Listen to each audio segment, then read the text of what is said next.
In the name of Allah, the Beneficent, the Merciful, I bear witness there is no God but Allah. I bear witness that Muhammad is his servant.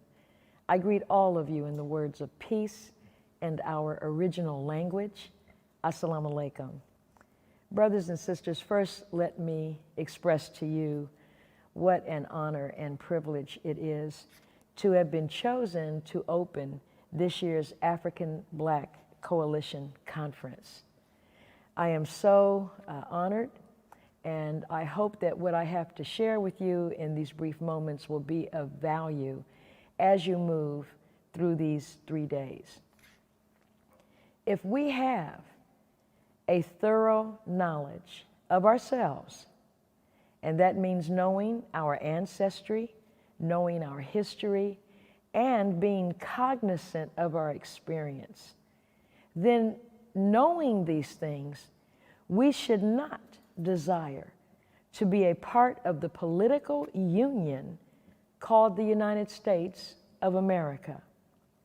This union of 50 individual sovereign governments whose organizing principle is white supremacy should not be a system that we want to be part of.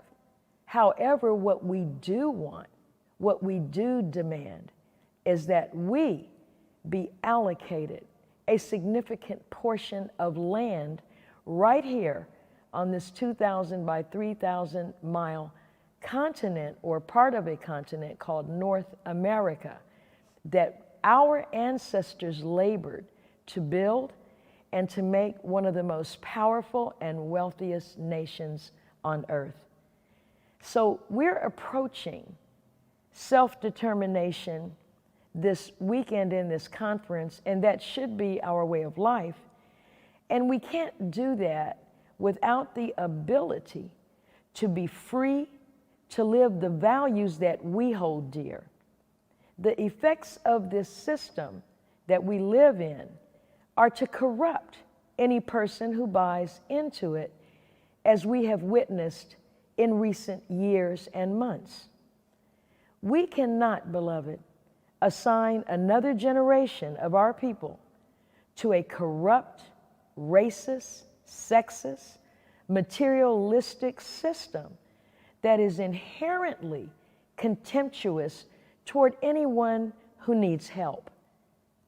There is open dislike in this system for babies, for the elderly, for the sick, and for those who are struggling financially. We should not desire to be integrated into such a system. If we are in our clear, right mind, then we desire to go for self and set up an environment for ourselves and our offspring that is harmonious with our Creator. The human being is infinite. Anything that limits human development cannot be just. You and I must be allowed to be ourselves in order to justify our existence in this universe. Anyone who limits our development is our enemy. The laws which govern creation operate equally on every single human being. Every single one of us is created by the will of God.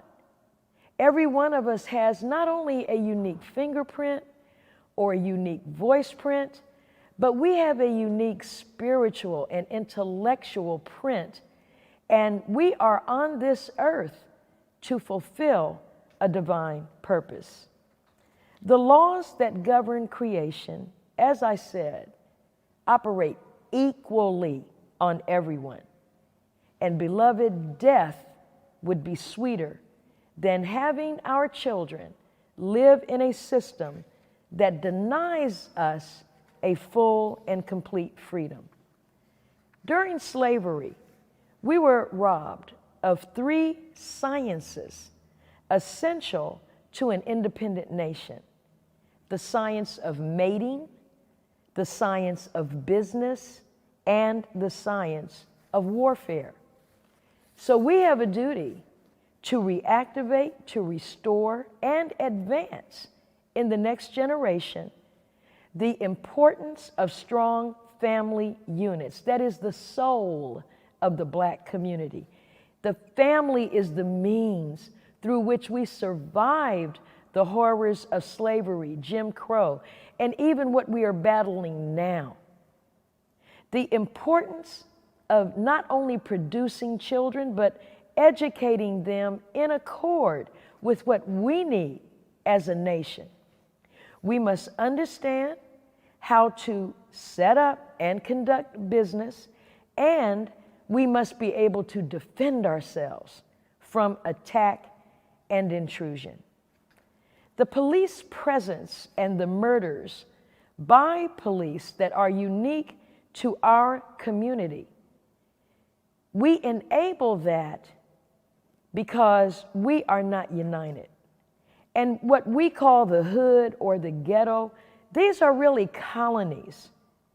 We cannot continue to be random in our choices of where we live and base our choices solely upon our individual personal comfort.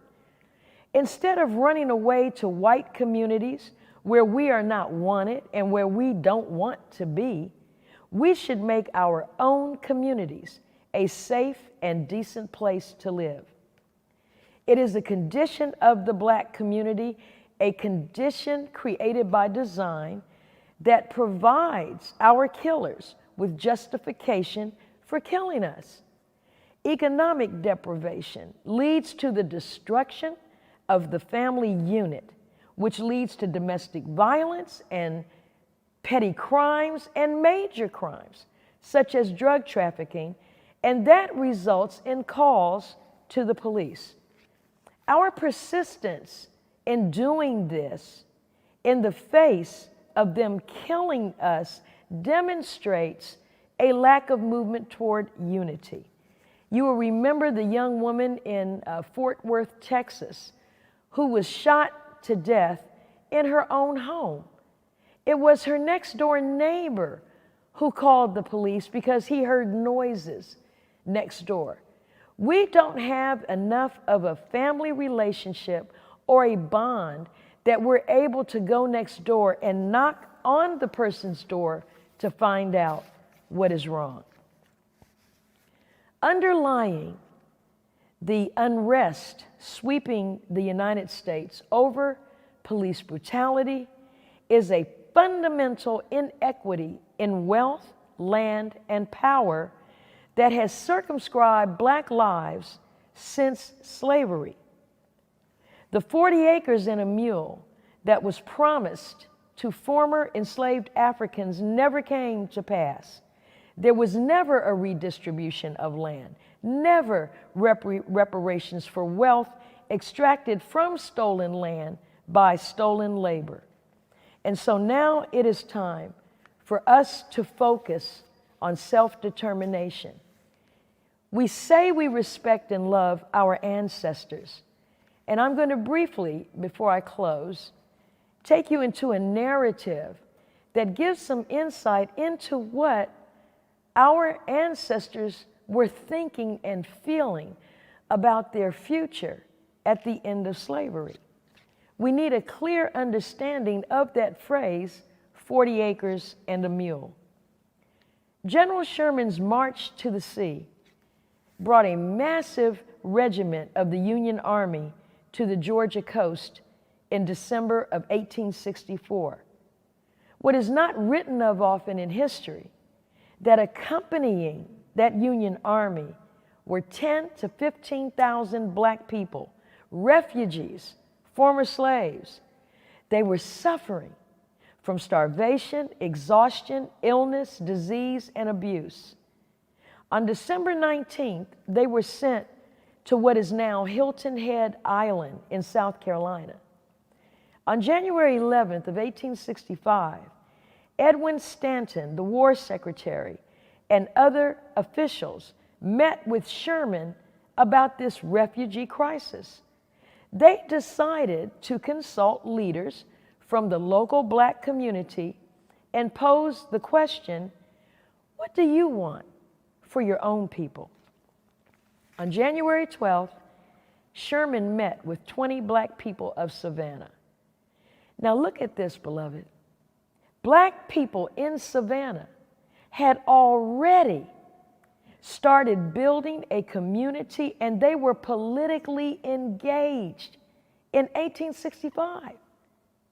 They had selected a spokesperson, Garrison Frazier, who was 67 years old at the time, a pastor of the Third African Baptist Church, and he had purchased his freedom with his wife in the late 1850s.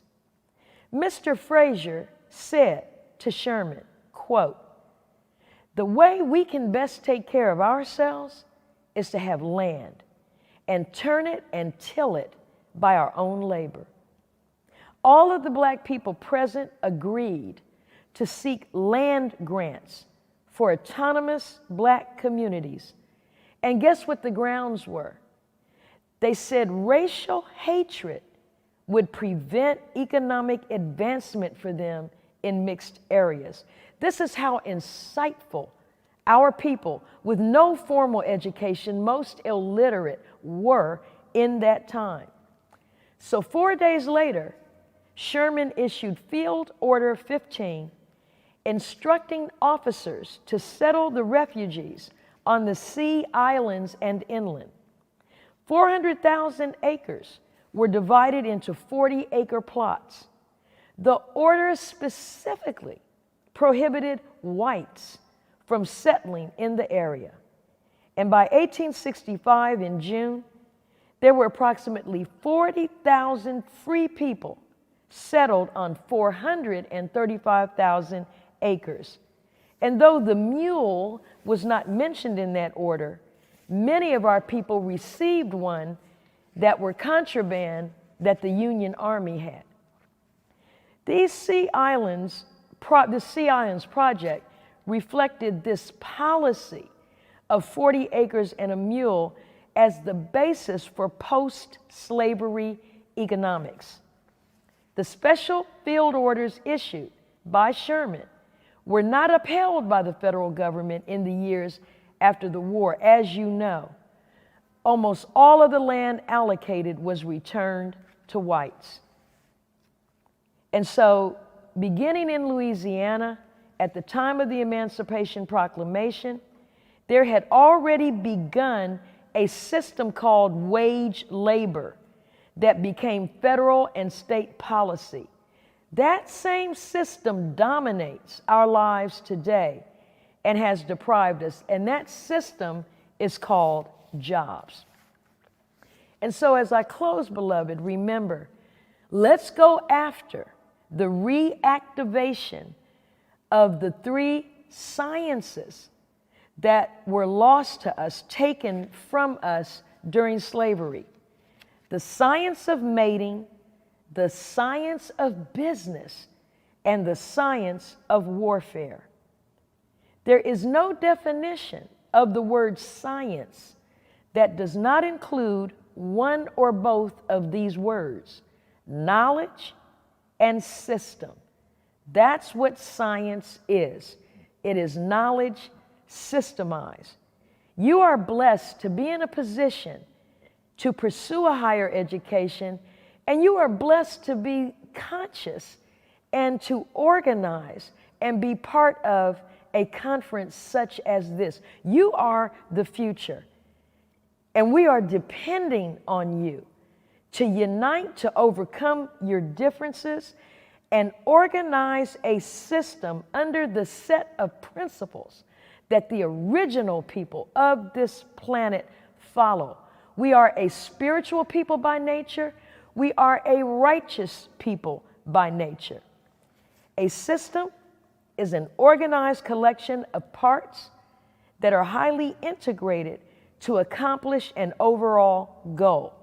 And so whatever our ideological or religious differences may be, they do not override what I said in the beginning of this. We have a common ancestry, a common history, and up to this very moment, we are sharing a common experience.